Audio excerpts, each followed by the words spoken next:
सुंदरवन के जंगल में टूनी पक्षी अपने 2 बच्चों के साथ रहती थी। उसी जंगल में एक तोता और एक दुष्ट कौवा भी रहता था। उस जंगल का राजा एक चील था। चील महाराज जो भी बोलते कौवा, तोता और सभी पक्षी उसे सुनते, क्योंकि चील बहुत ही ताकतवर राजा थे। एक दिन चील महाराज कौवा, तोता और टूनी को अपने राजमहल बुलाने के लिए अपने सेनापति से कहते हैं, सेनापति, कौवा, तोता और टूनी को राजमहल बुला कर लाओ। अभी जाता हूँ महाराज। यह कहकर सेनापति उन्हें बुलाने चले जाते हैं। सबसे पहले वह टूनी के पास जाते हैं और उसे कहते हैं, ओ टूनी, तुम्हें महाराज अपने महल में बुलाए हैं। उसके बाद वह तोता के पास चला जाता है और उससे भी वही बात बोलते हैं। उसके बाद वह कौवा के पास भी जाता है और उसे भी बुलाता है। और इधर टूनी के छोटे बच्चे टूनी से बोलता है, मम्मा मम्मा, अचानक महाराज ने तुम्हें क्यों बुलाया है? हो सकता है कोई जरूरी काम होगा, चलो तुम सब मेरे साथ। उसके बाद टूनी, उसके बच्चे, तोता और कौवा सभी महाराज के पास जाने लगते हैं। और कुछ समय के बाद वे राजमहल पहुंच जाते हैं। उसके बाद तोता महाराज से कहता है, क्या हुआ महाराज, हमें आप इस तरह अचानक क्यों बुलाए?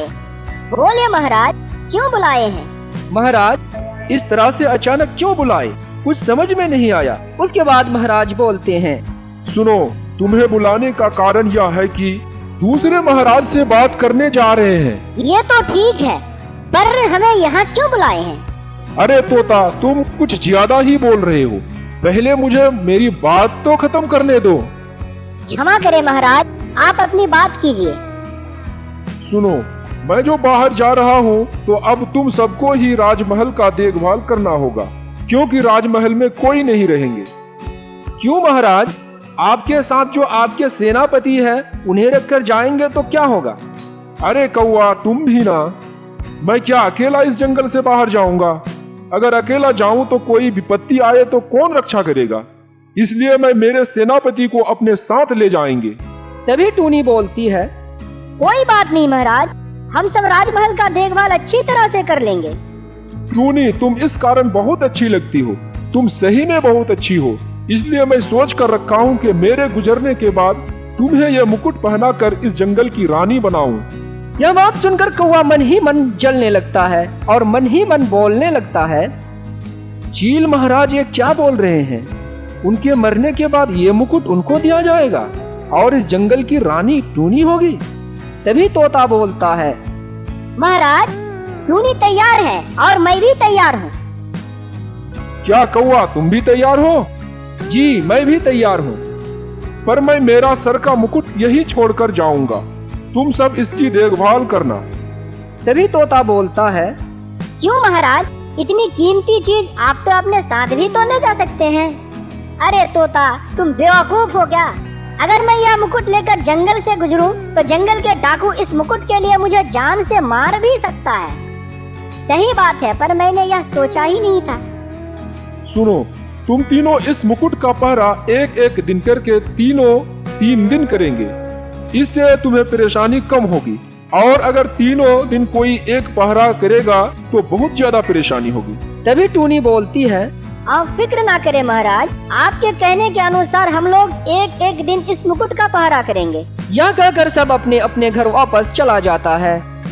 अगले दिन महाराज तोता, कौवा और टूनी को सब कुछ समझाकर अपने सेनापति के साथ महाराज दूसरे जंगल जाने लगते हैं। इधर तोता, कौवा और टूनी राजमहल में रहते हैं। तभी तोता बोलता है, टूनी और कौवा भाई, आज रात मैं इस मुकुट का पहरा करूंगा, तुम सब अपने घर चले जाओ। तब कौवा बोलता है, ठीक है, लेकिन कल मैं मुकुट का देखभाल करूंगा। यह कहकर कौवा और टूनी अपने घर वापस चले जाते हैं। और इधर तोता सारी रात जगकर मुकुट का पहरा करने लगता है। सुबह होने पर कौवा और टूनी राजमहल आ जाते हैं। तब कौवा बोलता है, मैं बोला था कि कल मुकुट की देखरेख की बारी मेरी होगी। अब तुम सब अपने अपने घर चले जाओ। ठीक है कौवा भैया। यह कहकर टूनी और तोता अपने अपने घर चले जाते हैं। और इधर कौवा मुकुट को अपने सिर पर रखकर बोलने लगता है, अगर यह मुकुट हमेशा मेरे सर पर होता तो मैं ही इस जंगल का राजा होता, पर मैं इस मुकुट को तो लेकर भाग भी नहीं सकता। यह कहकर कौवा मुकुट अपने सिर से उतार कर रख देता है और सोचने लगता है कि किस तरह इस मुकुट को अपने साथ ले जा सकता हूँ। उसके बाद वह बोलता है, चील महाराज बोल रहे थे कि टूनी को इस जंगल की रानी बनाएंगे, ये तो मैं हरगिज नहीं होने दूंगा, पर मैं अब क्या करूं? हाँ, अगर मैं एक काम करूं तो इसे चुरा सकता हूं। अगले दिन मुकुट की देखभाल टूनी करेगी, मैं इस मुकुट को कल चुरा कर ले जाऊंगा। छानबीन के बाद पता चलेगा कि टूनी उस दिन मुकुट का पहरा कर रही थी।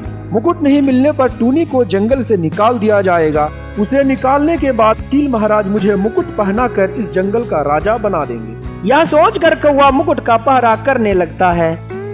सुबह होने पर टूनी अपने बच्चों से बोलती है, मेरे बच्चों, आज मैं घर नहीं आ पाऊंगी क्योंकि आज मुकुट की देखभाल की बारी मेरी है। यह कहकर टूनी राजमहल की ओर चल देती है।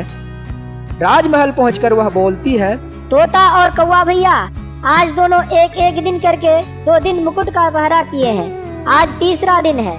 आज मैं मुकुट का देखभाल करूंगी। अब आप लोग घर चले जाइए। टूनी की बात सुनकर तोता और कौवा अपने अपने घर चले जाते हैं और इधर टूनी मुकुट का पहरा करने लगती है और कौवा घर जाकर बेहोशी का इंजेक्शन लेकर कहने लगता है, टूनी, आज मैं तुमको बेहोशी का इंजेक्शन लगाकर बेहोश कर दूंगा और उसके बाद मुकुट लेकर अपना घर आ जाऊंगा। कुछ देर के बाद कौवा टूनी के पास आ जाता है और बोलता है, टूनी, क्या तुम सारी रात मुकुट का पहरा कर लोगी? अगर बोलो तो मैं तुम्हारी मदद कर दूं। अरे कौवा भैया, तुम फिर आए हो, मैं पहरा कर लूंगी, तुम यहाँ से जाओ। इस तरह दोनों बातें कर रहे होते हैं। बात करते करते कौवा अचानक बेहोशी का इंजेक्शन निकालकर टूनी को लगा देता है और टूनी बेहोश होकर गिर जाती है। उसके बाद कौवा मुकुट चुराकर भाग जाता है। सुबह होने पर चील महाराज राजमहल आ जाते हैं। आकर देखते हैं कि टूनी सो रही है और मुकुट वहाँ नहीं है। यह देखकर चील महाराज टूनी को जगाने लगते हैं। टूनी, ओ टूनी, सो क्यों रही हो और मेरा मुकुट कहाँ है? महाराज के जगाने के बाद वह जग जाती है। तब महाराज बोलते हैं, क्यों रे टूनी, तुम सो क्यों रही थी और मेरा मुकुट कहाँ है? मैं नहीं समझ पा रही हूँ कि मैं क्यों सो रही थी और मुकुट तो मेरे पास ही था। मेरे साथ मजाक मत करो टूनी, सही बात बोलो, मुकुट कहाँ है? विश्वास कीजिए महाराज, मुझे कुछ याद नहीं है। इस तरह बातचीत चल रही होती है। इसी बीच तोता, कौवा और टूनी के बच्चे वहाँ आ जाते हैं और तोता बोलता है, महाराज आप आ गए, सब ठीक तो है ना? चुप कर, पहले ये बताओ कि मेरा मुकुट कहाँ है? तब कौवा बोलता है, महाराज, पहला दिन तोता मुकुट का देख रेख किया, दूसरे दिन मैं और तीसरे दिन टूनी मुकुट का देख रेख कर रही थी।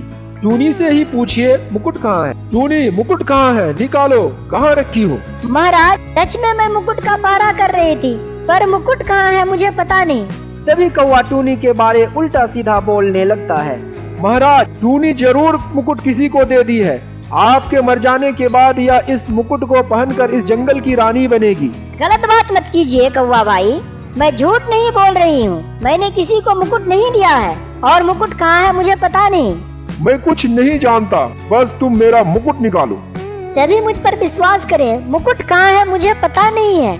मैं कुछ नहीं समझ पा रही हूँ कि रात में मेरे साथ क्या हुआ। टूनी, मैं तुमको कितना अच्छा समझ रहा था, तुम ऐसा भी काम कर सकती हो, मैं यह सोच भी नहीं सकता था। तब कौवा बोलता है, आपने बोला था ना कि टूनी को जंगल की रानी बनाऊंगा। अभी तो आप देख ही लिया कि टूनी कितनी बड़ी चोर है। कौवा इस तरह का झूठा इल्जाम लगाकर टूनी को सबके सामने गलत ठहराने की कोशिश करता रहता है। तभी महाराज बोलते हैं, अब टूनी को क्या सजा दिया जाना चाहिए? तब कौवा बोलता है, टूनी को जंगल से निकाल देना चाहिए ताकि वह इस तरह की गलती कभी ना करे और यह इस जंगल में दिखाई ना दे। यह सुनकर टूनी रोने लगती है और बोलती है, महाराज, मैं इस जंगल को छोड़कर कहाँ जाऊँ? इस जंगल के सभी पक्षियों से मैं बहुत प्यार करती हूँ, इसलिए दूसरे जंगल में रहना बहुत मुश्किल होगा। मुझे माफ कर दीजिए, मैं आपके मुकुट का दाम दे दूंगी। मुझे कुछ दिन समय चाहिए महाराज। तब कौवा बोलता है, ओह, मुकुट का दाम दे देगी? तुम्हारे पास क्या है रे? तुम तो तुम्हारे बच्चों को भी सही ढंग से भोजन नहीं करवा पाती है और बोल रही हो मुकुट का दाम दे देंगे। इस जंगल में मेरी जमीन है, मैं उसमें एप्पल की खेती करके उसे बेचकर मुकुट का दाम दे दूंगी। मुझे कुछ दिनों का समय चाहिए महाराज। तुमने महाराज की मुकुट चुराई है, तुमको तो मौत की सजा देता, पर तुम्हारे बच्चों को देखकर तुम्हें छोड़ रहा हूँ। चलो मैं तुमको कुछ समय देता हूँ। टूनी को कुछ समय देने पर कौवा मानने के लिए तैयार नहीं होता है। वह बोलता है, ये क्या बोल रहे हैं महाराज, टूनी चोर को और समय दे रहे हैं। तुम ज्यादा मत बोलो कौवा, टूनी बोल रही है कि वह एप्पल की खेती करेगी और उसे बेचकर मुकुट का दाम दे देगी, इसलिए टूनी को कुछ समय दिया गया है। उसके बाद कौवा तोता, टूनी और उसके बच्चे अपने अपने घर चले जाते हैं। कौवा घर आकर मुकुट को सिर पर रखकर बोलता है, हा हा हा, मुकुट चोरी मैंने किया और सारा दोष टूनी का हुआ। कुछ देर मुकुट पहनने के बाद वह सिर से उसे उतार कर रख देता है और उसे ढक देता है। और इधर टूनी अपने बच्चों के साथ खेत पहुंच जाती है और बोलती है, हमें इस जमीन पर एप्पल की खेती करनी होगी। एप्पल होने के बाद हमें उसे बेचकर महाराज को मुकुट का दाम देना होगा। तुम लोग मेरी मदद करो। ठीक है मम्मा, हम सब आपकी मदद करेंगे। चलो अभी हम लोग बाजार से बीज लेकर आते हैं। ठीक है मम्मा, अब हम सब चलते हैं। यह कहकर टूनी अपने बच्चों के साथ बीज खरीदने बाजार चली जाती है। कुछ देर के बाद थैला में एप्पल का बीज लेकर आ जाता है। उसके बाद वह खेत में हल चलाने लगते हैं। हल चलाने के बाद वह बीज उसमें लगा देते हैं। उसके बाद वे घर चले जाते हैं। कुछ दिनों के बाद वह खेत पर आती है। आकर देखती है कि उसके खेत में छोटे छोटे पौधे निकल आए हैं। उसके बाद टूनी अपने बच्चों के साथ उसमें पानी डालने लगती है। उसके बाद वे फिर घर चले जाते हैं। कुछ दिन के बाद वह फिर खेत आते हैं तो वह देखते हैं कि उसका छोटा छोटा पौधा बहुत बड़ा हो गया है। इस तरह से कुछ दिन बीतने के बाद वह फिर अपने खेत आते हैं तो वह देखते हैं कि उसके पेड़ में बहुत ज्यादा एप्पल लगे हुए हैं। यह देखकर वह खुश हो जाती है। उसके बाद उसका एक बच्चा बोलता है, मम्मा मम्मा, इतने सारे एप्पल, अब हम लोग इसे बाजार में बेचेंगे। हाँ मेरे बच्चे, महाराज हम लोगों को बहुत समय दिए हैं। अभी ये सब एप्पल बेचकर हम उन्हें उनका मुकुट का दाम दे देंगे। चलो बच्चों, अब घर चलते हैं। घर से बोरी लेकर आते हैं। उसके बाद सारे एप्पल तोड़कर बोरी में डालकर बाजार जाके उसे बेच देंगे। यह कहकर वैसे भी बोरी लाने घर चला जाता है। कुछ देर बाद कौवा टूनी के एप्पल की खेत आ जाता है और देखता है कि खेत में तो बहुत एप्पल लगे हुए हैं। तभी वह सोचता है, इतने सारे एप्पल अगर टूनी बेचेगी तो वह महाराज को मुकुट का दाम दे देगी। मैं एक काम करता हूँ, मैं टूनी के खेत में आग लगा देता हूँ। उसके बाद सारे एप्पल जल जाएंगे, तब टूनी एप्पल नहीं बेच पाएगी। अगर एप्पल नहीं बेच पाएगी तो मुकुट का दाम नहीं दे पाएगी। तभी गुस्सा होकर महाराज उसे जंगल से निकाल देंगे।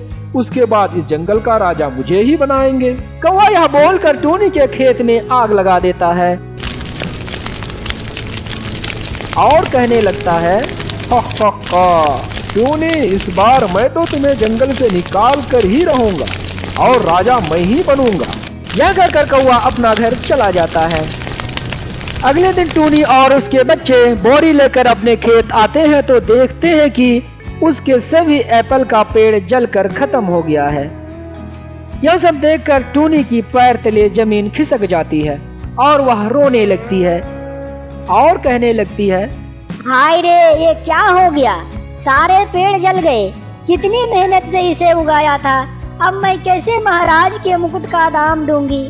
मम्मा, क्या अब हम लोग बाजार में एप्पल नहीं बेच पाएंगे? नहीं मेरे बच्चे, अब हम एप्पल नहीं बेच पाएंगे। अब लगता है सभी पक्षी और महाराज हमें मार डालेंगे। यह बोलकर टूनी फिर रोने लगती है। कुछ देर बाद टूनी महाराज के पास जाती है और सारी बातें बताती है। हम लोग हमारे जमीन में एप्पल का पेड़ लगाया था, उसमें एप्पल भी हुआ था। हम लोग बाजार में बेचने वाले भी थे। जब एप्पल तोड़ने गए तो देखा कि हमारे सारे पेड़ जल गए हैं। मुझे माफ कर दीजिए, मैं आपका मुकुट का दाम नहीं दे पाई। यह सुनकर महाराज गुस्सा हो जाता है और बोलते हैं, क्या बोली तुम अभी मेरा मुकुट का दाम नहीं दोगी? सेनापति, जाओ तोता और कौवा को भी बुला कर लाओ। सबको एक साथ सजा देंगे। महाराज की बात सुनकर सेनापति उन्हें बुलाने चले जाते हैं और सबको राजमहल भेज देता है। जब सब राजमहल आ जाते हैं तब चील महाराज बोलते हैं, लगता है मुकुट अब नहीं मिलेगा। तुम सबको मैं मुकुट का देखभाल करने को कहा था, तुम तीनों ने मुकुट खो दिया है। मैं तीनों को एक एक करके मार डालूंगा। तभी कौवा बोलता है, मैं और तोता मुकुट का तो कुछ नहीं किया, मुकुट तो टूनी ने चुराया है। हम तीनों को क्यों सजा दीजिएगा।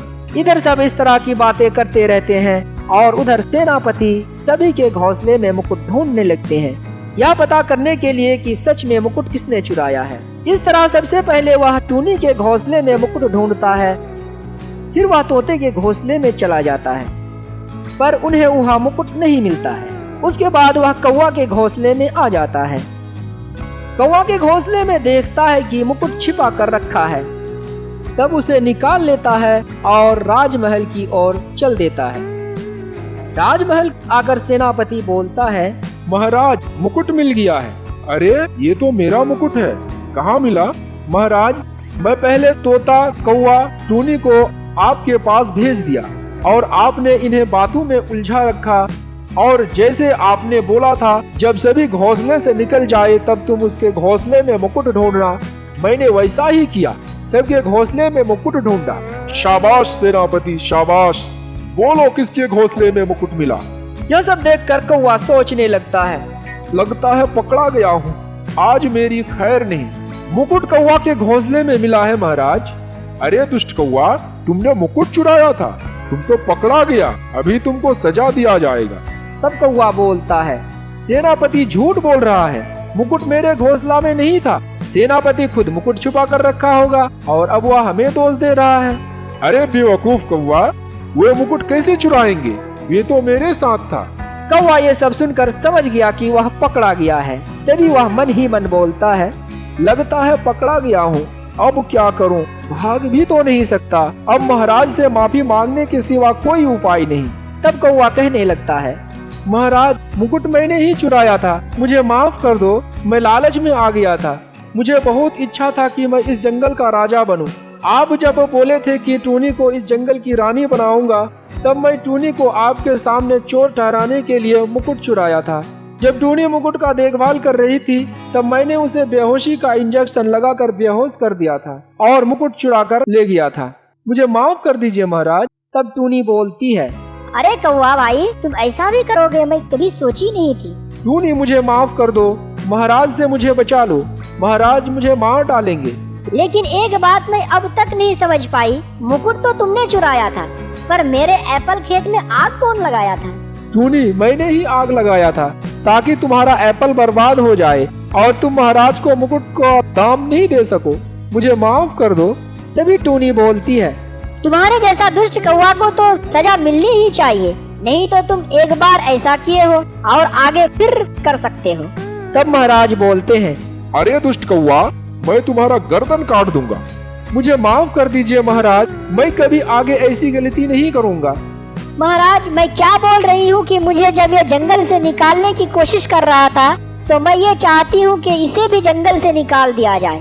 तुम ठीक बोल रही हो टूनी, अब तुम्हें जंगल से निकाल रहा हूँ दुष्ट कौवे, अब से तुम कभी इस जंगल में नहीं दिखना चाहिए। सेनापति इस दुष्ट कौवा को पीट पीट कर जंगल से निकाल दो। इसके बाद सेनापति कौवा को पीट पीट कर जंगल से बाहर निकाल देता है। तो देखा ना दोस्तों, चोरी करके, झूठ बोलकर, छल कपट करके और धोखा देकर कोई सिर्फ कुछ दिनों के लिए खुश रह सकता है। आखिर सच्चाई सामने आ ही जाती है और जीत उसी की होती है। दोस्तों अगर कहानी अच्छी लगी हो तो लाइक कर दें और चैनल में पहली बार आए हैं तो सब्सक्राइब कर दीजिए।